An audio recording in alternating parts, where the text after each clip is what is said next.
qui a payé ses dettes, contrairement à ce que disent quelques diffamateurs professionnels. Il y a 10 ans, il y a 5 ans, il n'était pas candidat. Il y a 10, oui. Les signatures.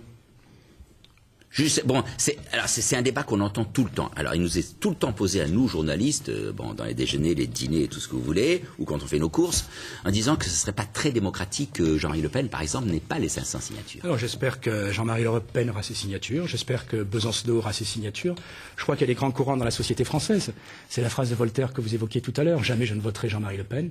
Jamais je ne voterai pour M. Besancenot, mais il représente une partie de l'électorat et je crois que les Français ne comprendraient pas qu'il ne soit pas présent au premier tour. Alors, Thierry Mariani, vous pouvez jurer sur cette table que vous avez fait l'UMP ne fera aucune pression sur les maires pour qu'ils ne donnent pas leur signature à Jean-Marie Le Pen? On n'a fait aucune pression sur les maires, on n'en fera aucune. Personne ne sera exclu, ne sera pas dans la liste aux prochaines municipales dans 9 mois. J'ai pas souvenir de ce genre de pression ni de ce genre d'exclusion aux précédentes élections présidentielles. Chaque élu est libre, il décidera à son âme et conscience. Mais je le répète, moi je souhaite que la démocratie puisse s'exprimer. J'espère que Nicolas Sarkozy gagnera les présidentielles, mais je veux, j'allais dire, qu'il les gagne à la loyale, avec tous les candidats importants qui puissent se présenter. On revient sur l'actualité. Un mineur de 17 ans est soupçonné d'avoir tué un policier. C'était la semaine dernière aux abords d'un stade italien. C'est un phénomène malheureusement que l'on retrouve également en France et l'actualité récemment nous l'a prouvé. Est-ce que ça ne montre pas finalement un problème qui va au-delà des stades et qui illustre la limite de l'action politique en matière de sécurité plus globalement? Il est évident qu'on vit dans un monde qui par moments est de plus en plus violent. Il est évident que cette délinquance aussi par moments est de plus en plus jeune. Et quand Nicolas Sarkozy demande par exemple à ce qu'on réforme l'ordonnance de 45, que pour les mineurs récidivistes on supprime l'excuse de minorité, c'est-à-dire en fait que leur peine ne soit pas divisée par 2 uniquement par le fait qu'ils soient mineurs, ça va exactement dans le sens de ce que vous évoquez. Quel que soit l'âge, il y a des faits qui sont inexcusables. Un crime est inexcusable, un crime contre un policier est encore plus inexcusable. Cette promesse de Sarkozy, elle avait déjà été faite en 2002. Il semble que ce soit la gauche qui était au pouvoir depuis 5 ans, puisqu'on nous l'a refait aujourd'hui. Pourquoi ce qui n'a pas été fait hier serait fait demain? Par ailleurs, c'est plus grave que ça, à mon avis. C'est signe d'une déliquescence de notre civilisation, parce que quand on eut la Marseillaise sur les stades, eh bien, ça montre une haine de la France et non pas une volonté d'intégration. Et je dois dire, au sujet des promesses électorales de Sarkozy, que le même, en 2002, avait promis d'abolir la loi de la double peine, moyennant quoi elle a été confirmée par le 26 novembre 2003.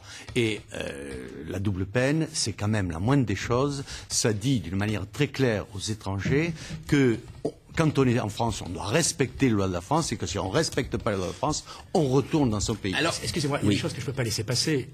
Monsieur Bompard, je suis le rapporteur à l'Assemblée des 2 lois d'immigration, celles de 2003 et 2006. Vous dites qu'on a aboli la double peine? Vous savez très bien que c'est faux. Qu'est-ce qu'a fait Nicolas Sarkozy? Qu'est-ce qu'a fait Nicolas Sarkozy? Vous n'avez pas aboli la double peine. Qu'est-ce qu'a fait? Vous n'avez pas aboli la double peine, exactement. Vous n'avez pas aboli la double peine, alors qu'il faut l'abolir. Non, attendez. Oui. Relisez vos notes parce que vous perdez là. Franchement, vous perdez. Abolition de la double peine par la loi du 26 novembre 2003. Alors qu'est-ce qu'il en est? Je laisse Monsieur Bompard relire ses notes. Qu'est-ce qu'il en est? La double peine, c'est quoi? C'est le fait pour un étranger, quand il commet un délit, d'être condamné à une peine de prison et d'être reconduit à l'étranger. Philippe de Villiers, il l'a exprimé avant-hier. Voilà.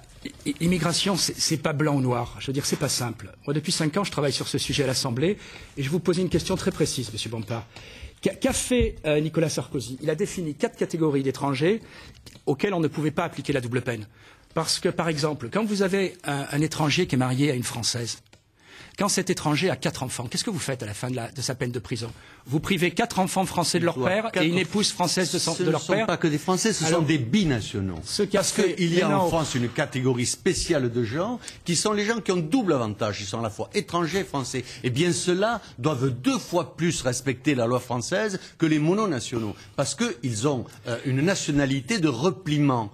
N'évitez pas la question. Quand on touche beaucoup plus d'aide que les autres, eh bien, on doit beaucoup plus respecter la loi que les autres. Je vous repose la question. Quand un étranger est marié à une Française, qui est restée française, que les 4 enfants sont français. Vous privez cette Française et ces 4 enfants français de leur père? Je crois. C'est ça la réforme qu'a fait Nicolas Sarkozy. Non, la réforme, quand on fait de la politique, on ne fait pas du sentiment. Là, vous faites de sentiment. Non. Vous montrez que Sarkozy on a un minimum n'est pas d'humanité. un homme politique. Voilà. C'est ce que vous n'avez pas. Parce que quand on fait de la politique, donc vous privez une femme française. On ne fait pas de sentiment. Bon, alors, écoutez, le nombre de Françaises qui vont essayer de récupérer leurs enfants qui est parti en Algérie est important et vous ne faites rien. Sarkozy ne fait rien pour elle. Je pense que quand on fait de la changer de thématique, on va changer de politique, on a le sens de l'intérêt général, mais on prend aussi le sens de l'intérêt des particuliers. On a d'abord, et quand on ne coupe pas les pompes aspirantes de l'immigration, eh bien on ne prétend pas arrêter. C'est pas un débat tout de suite sur l'immigration. Merci Thierry pour cette partie actualité. On va faire venir André Brunetti. On va rester d'ailleurs sur les problèmes effectivement de sécurité. Juste un mot pour ce qui va se passer demain. On sent que demain c'est un des tournants importants de la campagne électorale. C'est la présentation du programme de Ségolène Royal. C'est la réunion des comités de soutien de Nicolas Sarkozy. C'est un certain nombre de choses pour d'autres partis. Il y a comme ça des moments où il y a franchement un tournant. Non. Je crois que le vrai moment du tournant de la campagne, c'est quand tous les vrais candidats auront un accès égal aux médias. Parce qu'aujourd'hui, il y a 4 candidats officiels et la démocratie pour les autres n'existe pas. Mais c'est sûrement ce que veut faire Sarkozy, puisque c'est lui, ministre de l'Intérieur, qui le met en place depuis 6 mois. Le vrai tournant de la campagne, c'est quand chaque candidat a présenté son programme. Moi, j'attends le programme de Ségolène Royal. Demain, vous l'aurez. Donc, j'espère qu'enfin, on saura ce qu'elle nous propose. Donc, alors, on va rester un peu sur le problème de la sécurité et de l'immigration. Bon, quelles sont les convergences, quelles sont les divergences, André? Alors, justement, on vous entend depuis le début un peu vous chamailler sur des sujets précis, mais c'est vrai que parfois, pour les citoyens, ils font pas une grande différence entre les thèses des uns et des autres. Alors, est-ce que vous pouvez nous dire précisément sur la sécurité, ce que vous préconisez, ce que vos candidats envisagent de faire s'ils sont élus? Monsieur Bompard. Écoutez, je crois que c'est très simple. Monsieur Sarkozy a mis en place la tolérance zéro sur les routes. Et il y a eu des effets éminemment positifs. Je crois que c'est bien. Pourquoi ne pas avoir mis la tolérance zéro en matière de défense des personnes et des biens? Parce qu'on nous dit toujours que la peine n'est pas dissuasive. Pourquoi serait-elle dissuasive sur les routes et ne serait-elle pas dissuasive en ce qui concerne les autres crimes? Eh bien, je dis que Sarkozy aurait dû, comme il l'avait dit en 2002, mettre en place cette tolérance zéro. Il ne l'a pas faite. Aujourd'hui, il ne la propose même pas. Et il a raison, parce que s'il la promettait, je n'y croirais pas. Puisqu'il promet tout et son contraire, et quand il ne le promet pas, a priori, on ne risque pas de... En faisant quoi, par exemple? À travers la loi. Il faut refonder la loi. Il faut que demain, les lois ne soient plus tellement touffues qu'elles sont inapplicables et que chaque juge peut faire la loi qu'il veut. Il faut refonder le droit, que le droit soit simple, accessible à tous comme le dit la loi, et que les juges soient à l'aise pour appliquer une loi simple et qui s'impose à eux. Parce que ils ne sont pas dieux. Ils ne sont que les exécuteurs des lois de la République. Thierry Mariani, alors vous, beaucoup de choses ont été faites par M. Sarkozy puisqu'il est ministre de l'Intérieur et ministre d'État, mais qu'est-ce qu'il lui reste encore à faire en s'inspirant de ce qu'il a fait sur les routes? Qu'est-ce qu'on pourrait faire pour améliorer la sécurité des personnes qui se sentent souvent dans une situation assez difficile? Oui. Pour reprendre la question d'André Brunetti, le sentiment de sécurité n'a pas augmenté de façon fondamentale dans les 5 dernières années en France. Beaucoup a été fait, il reste encore beaucoup à faire. Beaucoup a été fait parce qu'en France, la délinquance générale a reculé de presque 9% depuis 2002. Un effort sensible a été fait. Quand on recrute, par exemple, plus de 6200 personnes dans la police, ça fournit des résultats. Quand on recrute quasiment 1000 magistrats, là aussi, parce que la sécurité, c'est une chaîne. C'est la sécurité. Pour les magistrats. Non, moi, je parle de 980 magistrats exactement depuis 2002. Voilà. Madame Guigou, heureusement, n'est plus là depuis 2002.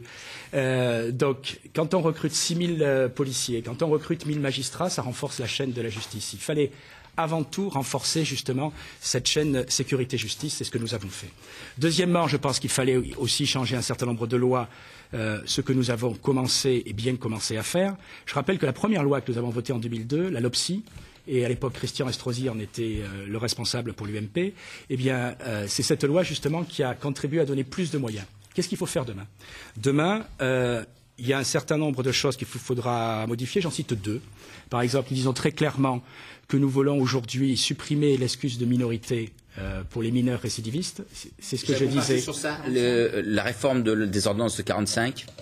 On est tout à fait pour. D'accord, donc c'est une des convergences entre l'UMP et le MPF. Tout à fait, mais par contre, j'ai pas les mêmes chiffres, parce que pour moi, de 2002 à aujourd'hui, il y a eu 9% de rythme des progressions de violence.